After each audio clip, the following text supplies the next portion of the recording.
Can you imagine being so deeply drowned in debt that you can't even afford to pay the interest on it? Sent shivers down your spine, right? But this is the stark reality for numerous countries around the globe as a result of the Chinese international debt crisis that has been making headlines in the last several years. Let's break it down a bit. How it all started. As it turns out, China has been the largest creditor for developing nations across the world and has lent over $1 trillion to more than 150 countries. While many countries have benefited from this credit availability, not all have fared equally well, as it has created a debt crisis that's affecting many nations, leaving them struggling to cope with the consequences. So, backing up a bit to 2013, from where it all began, China started giving out loans to many countries, and particularly developing nations like Pakistan and Sri Lanka. You know what's interesting? These nations probably thought they were making all the right moves at the time, only to find out later that they actually shot themselves in the foot. Tajikistan. With China offering to build a massive 400 megawatt power plant worth a staggering $350 million, Tajikistan could only imagine that it had hit the jackpot.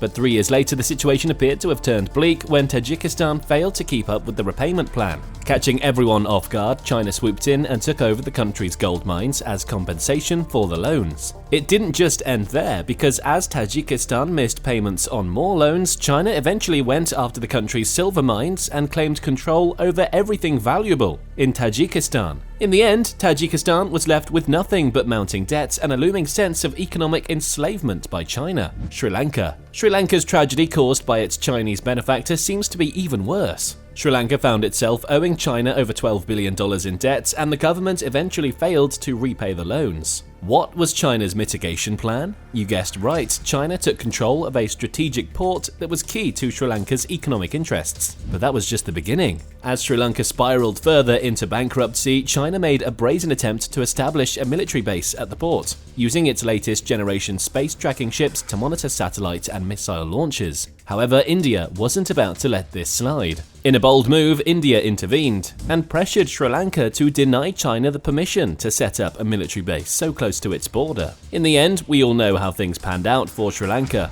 with Sri Lankans suffering under a massive and unsustainable level of debt. Other developing nations that fell into this Chinese credit trap may look at Sri Lanka's plight and worry for their own futures. Pakistan. A nation of 230 million, once championed as one of China's biggest success stories in its Belt and Road Initiative, now finds itself teetering on the edge of bankruptcy. With more than $26 billion in loans from the CCP and Chinese state banks, Pakistan invested heavily in infrastructure, including building 12 power plants. But now, as the country struggles to keep its head above water, these very power plants are being shut down, unless Pakistan coughs up an upfront payment on its loan. The harsh reality is that China's loans, once seen as a blessing for the country's development, have now become a crushing burden that Pakistan may never be able to shake off. To put things into perspective, China holds a share of 30% in Pakistan's total foreign debt, pushing the country towards a foreign exchange and debt crisis. The aftermath. With countries now finding themselves shackled to Chinese loans, they had no other option but to use their money for paying these loans instead of investing in beneficial projects,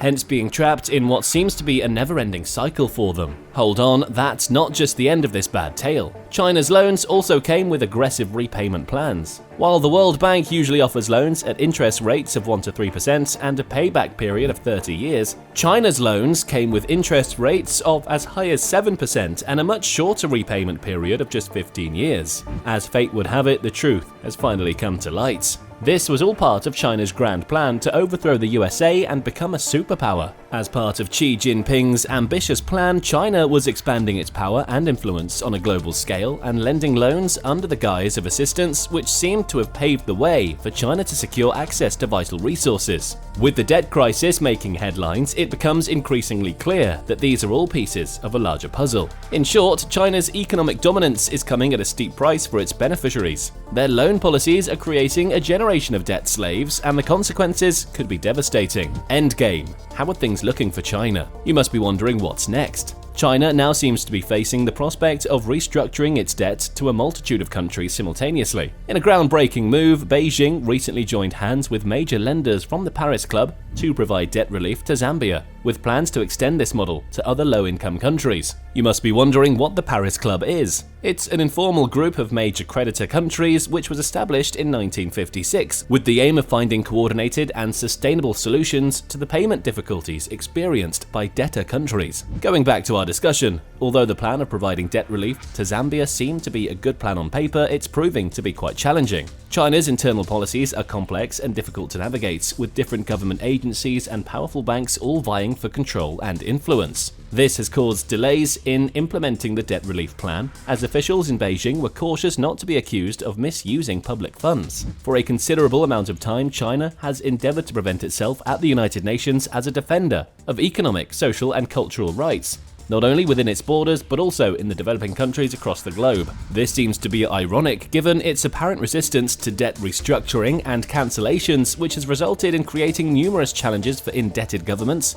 as they try to balance their obligations towards their citizens' well-being, along with their responsibility to pay back their debts. It's like trying to juggle multiple balls at once, and if one drops, the consequences can be severe. Take, for instance, the case of Sri Lanka, a country that is in a vulnerable position with China holding nearly 20% of its external debt. While several other governments that gave loans to Sri Lanka have agreed to debt relief, China has only offered a 2-year break to Sri Lanka from its loan repayments despite years of requests to restructure loans. This made it quite difficult for the debt-burdened Sri Lankan government to meet its human rights obligations, as debt repayment takes priority over investing in essential services for its people. The massive debt levels of Sri Lanka are proving to be unsustainable and putting a strain on the country's economy, leading to high unemployment rates and limited access to essential services. Well, this serves as a reminder for us that the consequences of unsustainable debt are not just abstract concepts discussed in boardrooms, but real-life issues that affect people's lives and well-being. This is one of the many reasons that led to China's foreign ministry being concerned about the country's global reputation, and hence pushing for a more extensive restructuring of the country's debt. As China works to balance these competing priorities, the stakes are high for low-income countries